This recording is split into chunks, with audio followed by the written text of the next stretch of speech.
ഏറ്റവും ഒടുവിൽ നിന്ന് നമുക്ക് ലഭിക്കുന്ന രാഷ്ട്രീയ നീക്കങ്ങളെക്കുറിച്ചുള്ള വിവരങ്ങൾ എന്താണ്? അന്വേഷണവുമായി ബന്ധപ്പെട്ട വിവരങ്ങൾ എന്താണ്? സ്റ്റാലിൻ ഇപ്പോഴും കരൂരിൽ തന്നെ തുടരുകയാണോ? ഫൈസൽ. തീർച്ചയായും ഡോക്ടർ അരുൺകുമാർ, ഇക്കാര്യത്തിൽ വളരെ കരുതലോടെയാകും തമിഴ്നാട് സർക്കാരിൻ്റെ മുന്നോട്ടുള്ള ഓരോ ചുവടും. പ്രത്യേകിച്ച് വിജയ് എന്നുള്ളത് ഒരു രാഷ്ട്രീയ നേതാവ് മാത്രമല്ല, വലിയ ജനപിന്തുണയുള്ള ആരാധക വൃന്ദമുള്ള ഒരു സിനിമാ താരം കൂടിയാണ്. അതുകൊണ്ട് തന്നെ പെട്ടെന്നുള്ള ഒരു നടപടി സ്വീകരിക്കൽ, ഒരു അറസ്റ്റിലേക്ക് നീങ്ങൽ, അത് തിരിച്ചടിയാകുമോ എന്നുള്ള ഒരു ആശങ്ക തീർച്ചയായും സ്റ്റാലിൻ സർക്കാരിനുണ്ട്, തമിഴ്നാട് സർക്കാരിനുണ്ട്.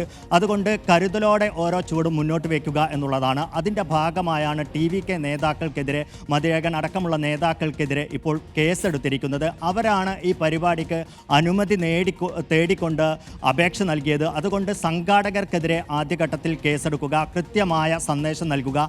ഇക്കാര്യത്തിൽ TVKക്ക് വലിയ വീഴ്ച സംഭവിച്ചിരിക്കുന്നു എന്നുള്ളത്.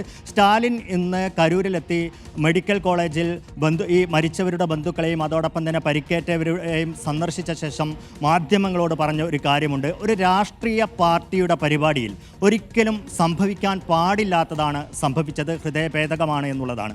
ആ സെൻറ്റൻസ് നമ്മൾ പ്രത്യേകം ശ്രദ്ധിക്കണം. ഒരു രാഷ്ട്രീയ പാർട്ടിയുടെ പരിപാടിയിൽ ഒരിക്കലും സംഭവിക്കാൻ പാടില്ലാത്തത് എന്നാണ് അദ്ദേഹം ഉദ്ദേശിച്ചത്. അങ്ങനെ വരുമ്പോൾ TVK കൃത്യമായി അദ്ദേഹം ഒരു ചുമത്തുന്നുണ്ട്, അവരുടെ പ്രതിസ്ഥാനത്ത് നിർത്തുന്നുണ്ട് തമിഴ്നാട് മുഖ്യമന്ത്രി.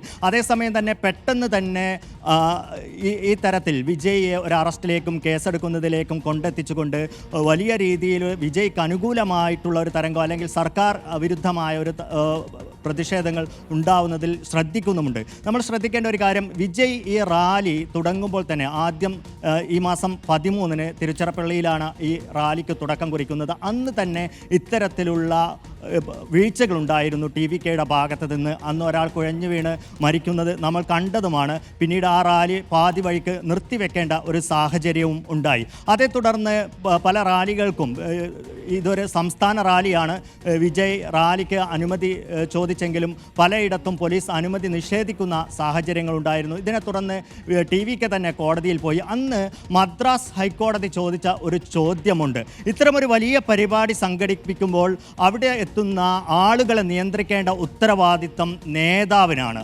അതിന് നേതാവിന് സാധിക്കേണ്ടതുണ്ട്. ഒരു അനിഷ്ട സംഭവം ഉണ്ടായാൽ ആരായിരിക്കും അതിൻ്റെ ഉത്തരവാദിത്തം ഏറ്റെടുക്കുക എന്നുള്ളത് കോടതി അന്നേ ചോദിച്ചതാണ്.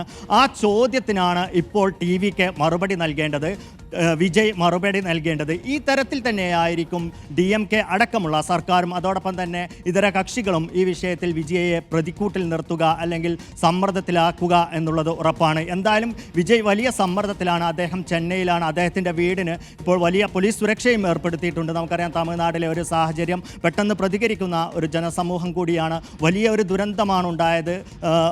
മാത്രമല്ല അക്കാര്യത്തിൽ വലിയ വീഴ്ചയുണ്ടായിരിക്കുന്നു എന്നുള്ള രീതിയിലുള്ള റിപ്പോർട്ടുകൾ കൂടി പുറത്തു വരുന്നു. ഈ നടു റോട്ടിലാണ് ഇങ്ങനെ ഒരു വലിയ റാലി സംഘടിപ്പിക്കുന്നത്. ഒരു വേദി, നേരത്തെയൊക്കെ പുറത്തു വന്നിരുന്നത് ഒരു ചെറിയ മൈതാനം ഉണ്ടായിരുന്നു എന്നുള്ള തരത്തിലാണ്. എന്നാൽ ഒരു മൈതാനവും അവിടെ ഉണ്ടായിരുന്നില്ല. അക്കാര്യത്തിൽ സർക്കാരും പ്രതിസന്ധിയിലാകും എന്നുള്ളത് ഉറപ്പ് തന്നെയാണ്. മറുവശത്ത് TVK ഉന്നയിക്കുന്നത് ഈ ഒരു വിഷയം തന്നെയാണ്.